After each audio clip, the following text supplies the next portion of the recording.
Everyone, H here, and before I start my video, I would just like to throw out an apology real quick. I know I said I'd be getting to videos and doing videos either every week or every couple of days or so. It's probably been about 2, 3, maybe 4 weeks since I've done my last video, and I just want to throw out an apology. Like I was saying at the beginning, I did not expect some things to happen this summer, especially a major death in my life that recently took place. It hit me kind of hard because it was out of nowhere, and just a lot of other stuff that needed my attention. So I got a request to do this movie, and I'm finally getting around to doing it. So just wanted to say real quick, just a quick. I'm very sorry, and I'm gonna keep the channel going for as long as you guys either like what I'm doing and you want to see more. Please, in the comment section, let me know if you want to see more. What do you want to see more of?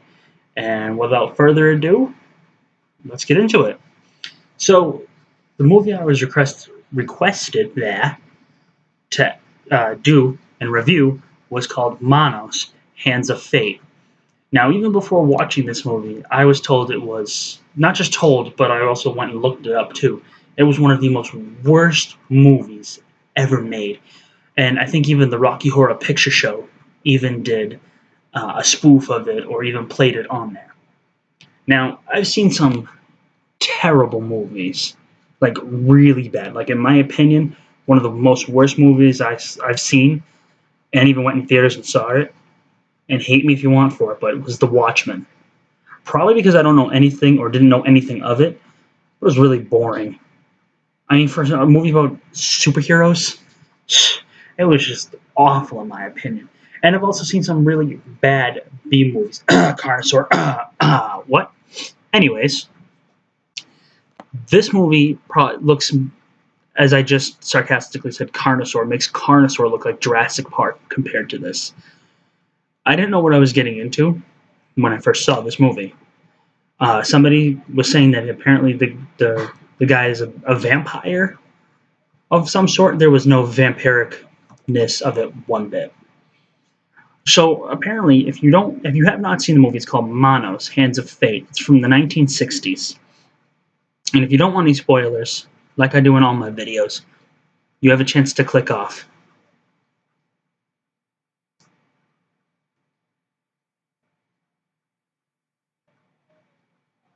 So it is set with 3 people, a husband, a wife, and their daughter. Michael, Margaret, and Debbie. And they have this little poodle named Pepe. And they're in El Paso, Texas, going to a family lodge. And they're driving around in the desert. And they can't seem to find their way to this lodge. And I want to say it takes them about 3 or 4 tries before they end up at this house. And this really strange man is sitting outside of the house. And so they ask him for directions. And the man's name is Torgo. Yeah, Torgo. Which is like, I can't even explain. I've never heard of a name like that, even in a make-believe movie like this. And he says he watches it. He's the caretaker while the master is away. So they're asking for directions, and a place like that, I guess, doesn't even exist. And he just keeps repeating the line, the master isn't here, the master isn't here. So they stay the night there, even though Margaret, the wife, was fighting him. No, we're not going to stay. And Torgo didn't even want the child to stay there. The master said he wouldn't be pleased with the child or the dog. Now they stay, and all this weird stuff starts to happen. The dog runs out of the house, ends up getting killed by something in the desert. Torgo, you find out, is a total creep who is in love with Michael's wife and wants her for himself. You learn that the master has been asleep for however many thousands of years, and he wakes up randomly.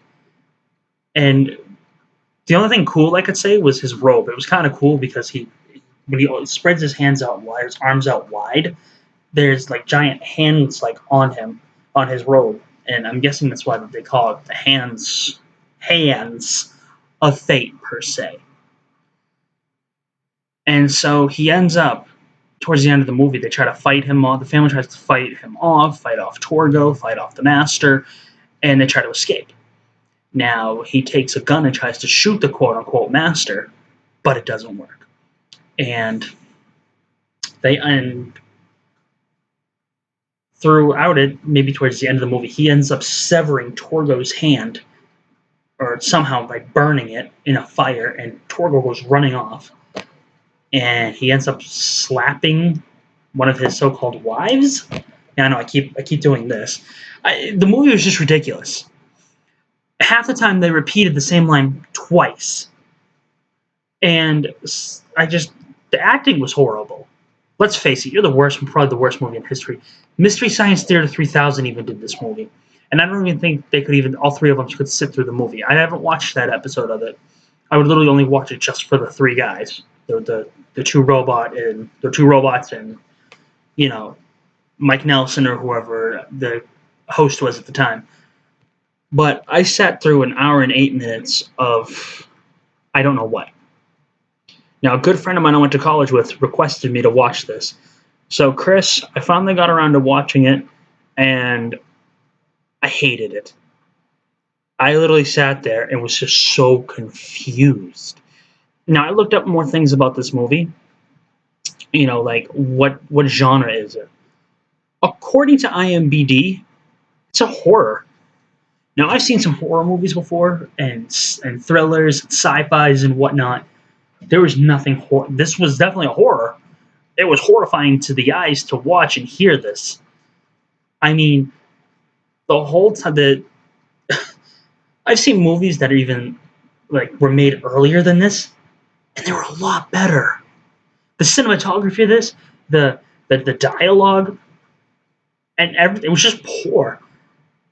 You go to watch a movie, and you go to watch a movie. If you're going to watch a musical, watch a musical. Don't put the two of them together unless it's a movie musical like Sweeney Todd or The Phantom of the Opera that they made movies out of too recently in the past recent years. But they only played two songs throughout the entire movie. The whole movie had a song through it, or music through it. And it was just a straight da-na-na, da-na-na, da-da-da-dun, da-da-da-dun, da-da-da-dun. And there were scenes where it was going on where nothing was happening. For a straight maybe 3 to 5 minutes in the movie, the two couple were standing there looking at a picture of the Master and just standing there. And they're going from two shots, back to back, the wall looking at them and them looking at the wall. And you're literally just sitting there like, is it over? Is it over? When's it going to happen? When's it going to happen? That's it. That was the big thing. I would give this movie not even a star. It doesn't even deserve 1 star. This feels like a movie I made with some of my friends in college. We made little iPad movies and stuff like that. And even those would probably get a better star than that. Probably even get 2 to 3 stars if we actually made our movies into something. But I digress. One of the things that really made me laugh though was that in the picture that they have on the wall with the Master, they made the dog look almost like a werewolf kind of look to it. And when you see the actual dog, it's nothing but a Doberman Pinscher. And all it wants to do is be petted halfway through the movie. It keeps walking up like, "Ooh, pet me, pet me, pet me." Not like this ferocious, beast that's been alive apparently for thousands and thousands of years. And the guy that played the Master looks like a total creep with that mustache. If you're going to play a villain in a movie, at least make your mustache look good. I mean, you made him have a Mario mustache. It felt like it looked like Mario with or better yet, if anybody's ever seen the show Gotham, it looks like Penguin, the character, the actor that plays Penguin with the gigantic Mario mustache. And excuse me. As you can see, I don't have any words generally after this. It was poor. And towards the end of the movie, Torgo, you don't even know if he dies after he gets his hand severed. He just runs off with like a flaming nub running off into the darkness. And the man has like 5 wives, one of which he brutally slapped like 30 times. Nothing happens to her. And the family, I guess, gets overtaken. And he uses his hand as sort of like a hypnotic spell. So now his wife becomes Michael's wife becomes the master's wife, and his daughter becomes the wife in a way, or is going to be raised to be his wife. And Michael is no longer a father or a husband. Now he's under the same spell that Torgo is under. So at the end of the movie, 2 ladies are in a car, and they drive to the same place, the same house. And he says the same thing Torgo said in the beginning. Says his name and that he is the caretaker while the master's away.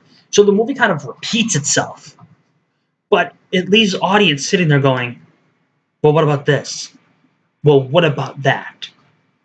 And now there's talks about another remake for this movie, that they're gonna try to reboot it or revamp it somehow. You know, some movies, in my opinion, just they need to die.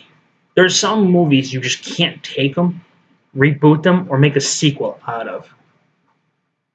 You know, like, I could see if you took, like, The Creature from the Black Lagoon and redo that. Or Reptilicus and redo that. The Giant Claw. Everybody loves the Giant Claw, if you know what I'm talking about. Heck, the Angry Video Game Nerd, he even did his own little special thing on the Giant Claw. But movies like that you can do. Not this. This, I don't even know how. You would have to take... Okay, in my opinion, you could take this movie, but you'd have to rework a whole thing, rewrite a whole another script, better actors and actresses, and make it a little bit longer. I mean, I know for back then, generally, movies didn't go for that long, but there are some movies that were under the horror genre that really gave people a fright. I mean, this movie almost put me to sleep. I mean, I do it because I love making videos and love doing these reviews, and I love the fact of how funny some of these movies are, but this just didn't even leave me guessing. This just left me looking at the time, you know, taking my cursor, looking over the movie, over the time, and saying that, oh my gosh, I'm only like 20 minutes into this movie. When is the real thing? When is the real action going to start? When is the real horror going to begin? And to me, I wasted an hour of my life that I really sit there going, I want that back. Thank you, Manos, Hands of Fate. Now I can't get it back. So, Manos, Hands of Fate, my rating. Don't. Okay? Do not go see this movie. Well, not in theaters, because obviously you can't see it in theaters no more. Don't look it up. It should be one of those things that YouTube does or Google does. One of those things that you just don't search for. Like, if you ever want to torture somebody, make them watch this movie. Because that's torture in itself. I would rather be hung up by my ankles for a day than watch this movie again. Now, that's a little drastic, but nonetheless, it would be a lot more fun than watching this movie. I mean, they make it seem so scary with the music that goes on, and all you see for like maybe 10 minutes of it is just darkness, and you hear this strange "oh, oh, oh" sound that it comes from nothing. Maybe it was coming from the master's dog, but if you look in the scene where they have Torgo going into the master's room or the master's lair, whatever it may be, his sleep room or something, the dog is chained up. Which, mind you, Debbie, the daughter, after her dog Pepe ends up dying, ends up finding this dog after she runs away for a little bit, and she finds a Doberman Pinscher in the woods. Okay, you find a dog running around in the woods or running around in the desert, I don't think it's going to become your friend. I think it's going to rip your face off. But it's their movie, not mine, and not a really good movie that we have these days. To them, I'm guessing that was horror for them back then. But I've seen some horror movies, or so-called horror movies. I mean, Dawn of the Dead, George Romero's Dawn of the Dead, made it was even more scary than Godzilla. The first Godzilla looked even scarier than this. This just maybe it wasn't that scary because it was based off a cult leader or a cultist who believed in oh hands of Manos, give me strength, Lord of Dark Magic or something like that. But as you can see, I'm bored as I'm doing this.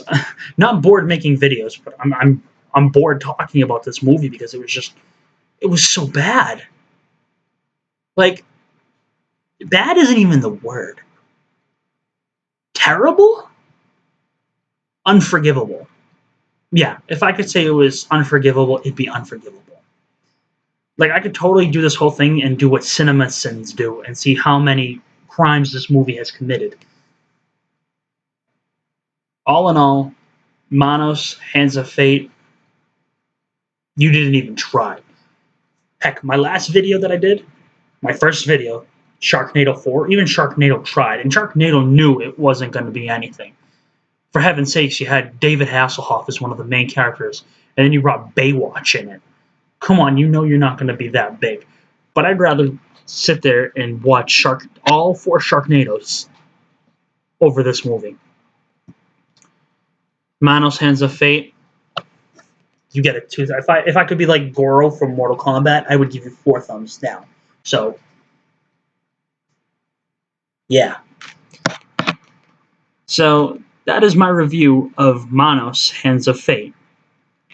If you want to see more videos, let me know in the comments what I should see. What is the next thing you want me to review next? What are some new things you want to see on this channel? And so on and so forth.